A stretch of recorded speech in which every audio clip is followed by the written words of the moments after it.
You're saying the markets have become so much smarter now. Nobody is taking any more chances, and they don't want any bearish news to take anybody by surprise anymore. Exactly. The fact of life is every market is manipulated. You must understand who plays these markets. You must understand their thinking. You must understand their mindset. You must understand how they reflect to market. The fact is this: we know that the Eurozone will not collapse because several countries are exposed to the Eurozone. Look at the crisis in the world. You said, last time we met, we talked about the US crisis. If the US goes down, who else is the next option? Of course, the Euro. So you don't expect that the Eurozone will go down.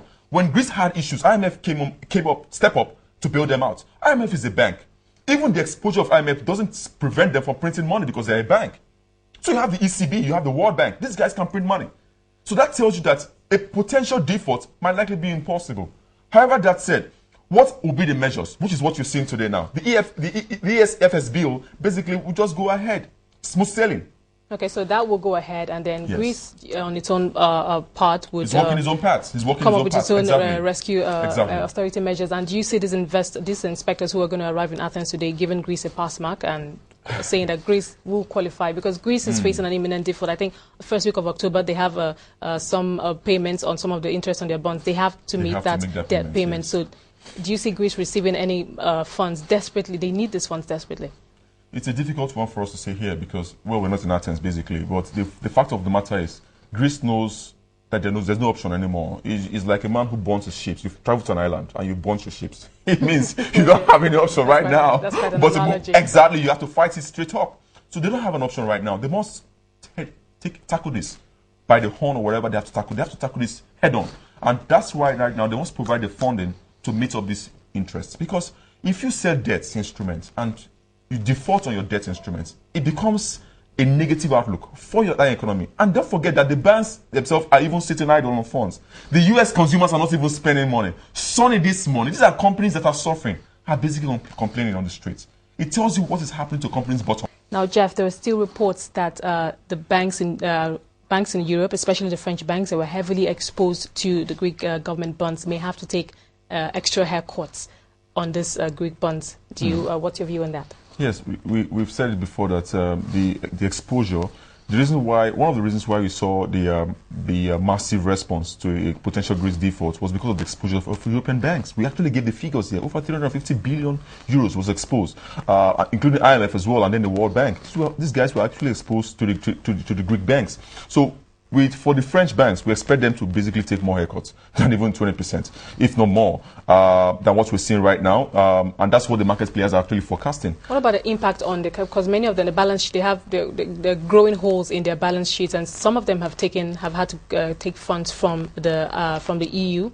The ECB rather, and right now there's fear at the interbank market. Many of them are not borrowing from one another because nobody knows what's in the respective bonds. I think it's a reflection of what's happening on the street right now. It basically tells you what's going on several banking banking institutions all over the world. There's crisis, and this crisis is affecting the banks. They're not even giving funds to themselves anymore. It's affecting the entire market. So there's a liquidity crunch right now, and then there's fears. The fears is what is preventing them from even seeking out loans. So if the banks are not even getting loans from themselves, then that tells you what is happening right now on the street. It's a major, major concern. What we want to see is information. Information that tells us that, look, Greece is basically safe. There's no any potential problem right now for Greece, and that will give us a life support. And then that will become good information on the markets, which will thrive on the streets. If that happens, consumers will be willing to spend money. And then they can go and do regular business on the banks. And that's what you see will happen on the markets over time. Now, let's say Greece eventually qualifies for this bailout funds. Would the EU and the IMF be able to effectively build a firewall around Greece? Not just on Greece. We're not concerned about Greece alone. We're concerned about the entire Eurozone. The sovereignty. We haven't heard anything recently about countries like Spain or Portugal. All the focus seems right now to be on Greece and whether or not Greece will be able to pass its austerity measures. Fine. Building a firewall is a different thing entirely. Because if you see President Barack Obama's comments this morning, is the fact that even the US, basically, the US exposure to problems in the Eurozone is affecting their own bottom line in terms of their own growth and economic growth. So if it's affecting them, it's affecting the rest of the world.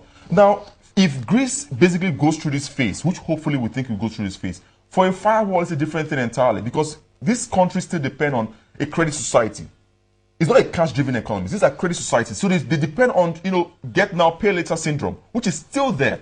Unlike Nigeria, which is a cash-driven economy. So these are things we must face. as a fact on the ground. They have the habits of spending, which is credit card economies. Basically, you have in New Zealand, you have it in Philadelphia. Just name these countries, basically. Okay. And these countries basically have these things driving them already. Let's look at the future of the euro. Is the euro still going to stay as one entity? Because there's so much, the European policymakers keep saying that they are confident in the eurozone as itself, although many analysts say that the eurozone model itself is flawed and may have failed, and the policymakers are just not admitting to themselves that they need to kick out some of the weaker peripheral nations like Greece, Portugal, and Ireland, and keep focus on strengthening the stronger ones like Italy and Spain, the third and fourth largest economies in the eurozone. So do you think the euro still has the potential to stand out there, and continue to be strong as many investors view it?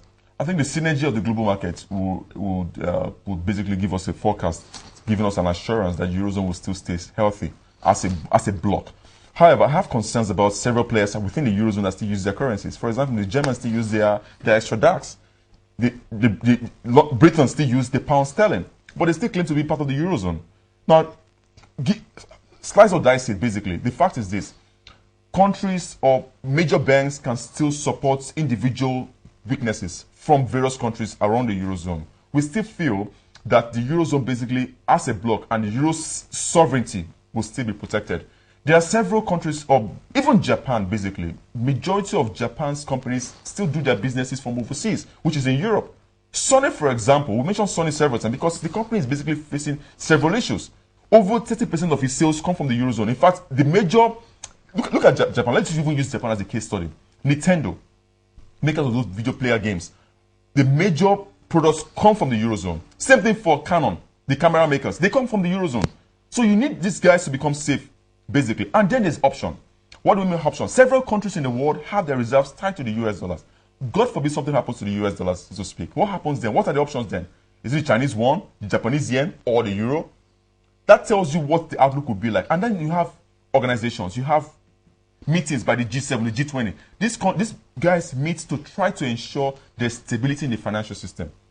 So in the long-term play, however you slice it, I think that the eurozone will still continue to remain as a status for the euro, basically, as we speak. Okay, let's talk about safe haven assets. What we've seen gold rally, we've seen the U.S. The yields on the U.S. 10-year treasuries, seesaw this week, and sometimes the yields on the U.S. 10-year treasuries come as low as 1.9, 1.7, but then it usually just stays at around 2%. Do you think it's still providing a good returns on investors?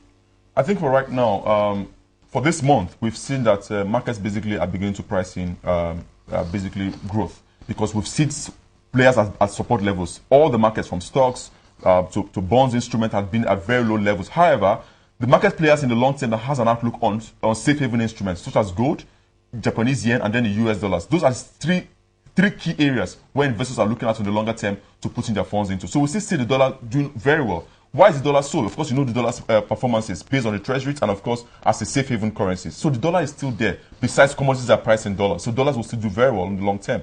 Gold is still a major player. At the level gold is right now, gold has touched a retracement level for an upside move. However, you still need information to drive gold to the upside, which is what we're waiting for. If there's still fears, if there's still concern, if there's a negative report on the streets right now, the GDP is going to come out very soon, about 3 p.m. Nigerian time. If that happens and the report is bad, it means gold and other safe haven instruments will continue to grow steam and then rise to the upside in the markets. Okay, well, we haven't had anything from the U.S. front about that Operation Twist from the U.S. Fed. What's going on with that? How's that playing out? Well, that's basically on both sides of the divide. However, we still feel that for the Fed, they've been on the back end. Don't forget that several players have come on the Fed and they've accused them of going beyond their boundaries and going to where they're not asked to go based on what happened to Lehman Brothers. But we still believe that the Fed will pick up steam and things will get on the way it should be for the U.S. Fed. Okay, now let's also talk about the commodities market. Gold, we've seen gold swinging between gains and losses. Now, last week, the American Petroleum Institute this morning reported that U.S. crude stocks unexpectedly rose. So on the demand front, is there still what is the strength of demand so far? The commodities market, talking about the black gold or crude oil. Okay, well, for crude oil, I still feel that crude oil will continue to basically appreciate in price. Okay. The reason being the fact that the demand for crude oil is always there. You have investors. We've seen so much volatility, especially at the Asian markets this week. No, well, that is the market for you. You still have this happening in the market. However, crude oil stays crude oil. Now, even with all this demand, companies are still manufacturing, though at a low key. basically as against what they've done in the previous years or in the previous months, so to speak. So this will still happen. There will still be demand for crude oil. People still drive cars in Nigeria. You know that happens all over the world. But Nigeria is not a case study in points. We look at the global picture entirely. However, there's issues with companies manufacturing. That's why if you look at unemployment in the US, it has sat down on 10% for a number of years. However, do you know that even among those 10% unemployed, 45% of those guys have not even gotten jobs for the past 6 months or more? That is unheard of in the US history.